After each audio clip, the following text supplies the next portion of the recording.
Thanks a lot for that. That was a beautiful explainer on what you can expect and, of course, what the stocks have done up until now. Sandip Agarwal, the research analyst at institutional equities at Edelweiss Securities, joins us now.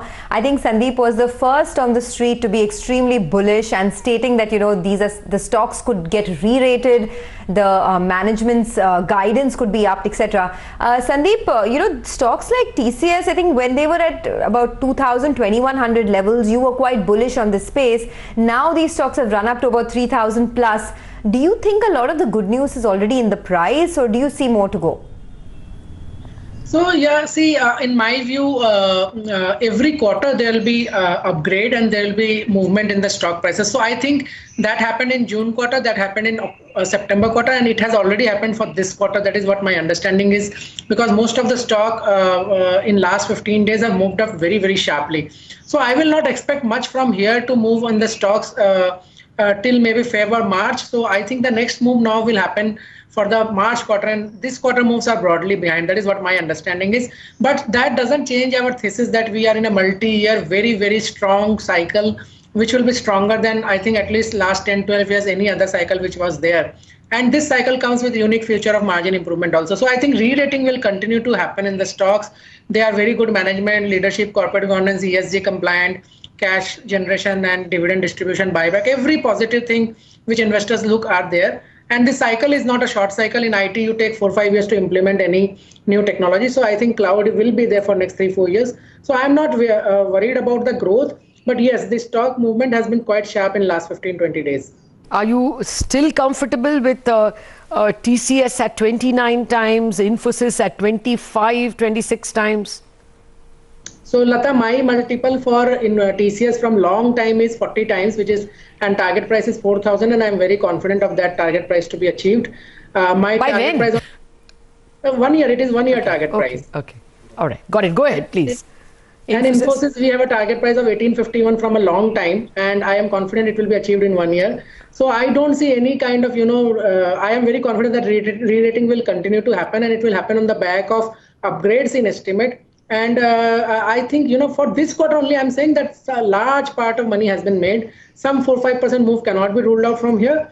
But it is a quarter-on-quarter thing, and every quarter as positive surprises comes in, there will be more upgrades. This quarter, the key thing to watch will be, I think BFSI will surprise, at least on the commentary to everyone. Secondly, the deal wins will surprise everyone. Third, I think my numbers are much more aggressive than what Rima has said. I think we will be close to 4-5% growth for, Infi, TCS, and maybe, 3.5% for Wipro. So only place where I see lower growth this quarter will be taken, which will be around 2% or slightly lower than that.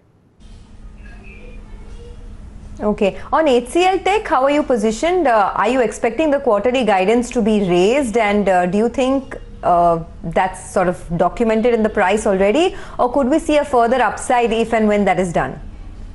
So I think, HCL Tech will also, first of all, they have guided for 1.5 to 2.5. I think they will breach that by at least 150 basis points. So there should be around 4% quarter-on-quarter growth. And next quarter also, you will see similar number. The big thing is that what they talk on deals, because when we speak to global tech experts, they are saying that large transformation cloud deals are, flushing in the market. They are coming every single day, and all these companies are benefiting in a very significant way. And there are very few players, as you know, for this transformation deals in the market. So I think the deal number will be very important, and I am very confident that all these players, Infi, TCS, HCL, will give you very, very bullish numbers on the deal signings and order wins. Absolutely, even Rima, if you must have heard her, spoke about all those Marelli and all those Vanguard big deals, all billion-dollar deals actually. Okay, Sandip, a final question to you. We will ask you in detail on TCS Day. But in Rima's analysis, TCS's EBIT is expected to rise only 36 basis points year on year, whereas, Infosys 273 basis points, Tech Mahindra 226 basis points. You think, this is a poll, not her analysis. You think people are underestimating TCS? 100%. So I think, TCS margin will barely decline despite the wage hike. On a year-on-year, we are expecting 100 bps jump in EBIT margin this quarter also. And the surprise will come for all IT companies. The reason is that, people are just looking at rupee and they are looking at the wage hike. They are not looking at what is happening structurally to the industry. The subcontracting costs are getting replaced by offshore resource, and the swing is like 0% gross margin to 65% gross margin. So that you have to build in, and if you build in that, then you will see that all this cost pressures, wage hikes, after taking that also margins will be stable or improve. That is what my view is. Okay. Pleasure speaking with you as always, Sandip. We will have a more detailed analysis ahead and after the TCS numbers. Thank you very much for joining us, and many congratulations for pointing out a trend which has actually played out, the big surge in IT. Thank you, Lata. Okay, we have to take a break, and thereafter we're going to whet your appetite. Joining us will be Amit Jatia, Vice Chairman at Westlife Development, the McDonald's guys, and that's the area which has grown the most in terms of stock prices. Let us see how business has been after this break.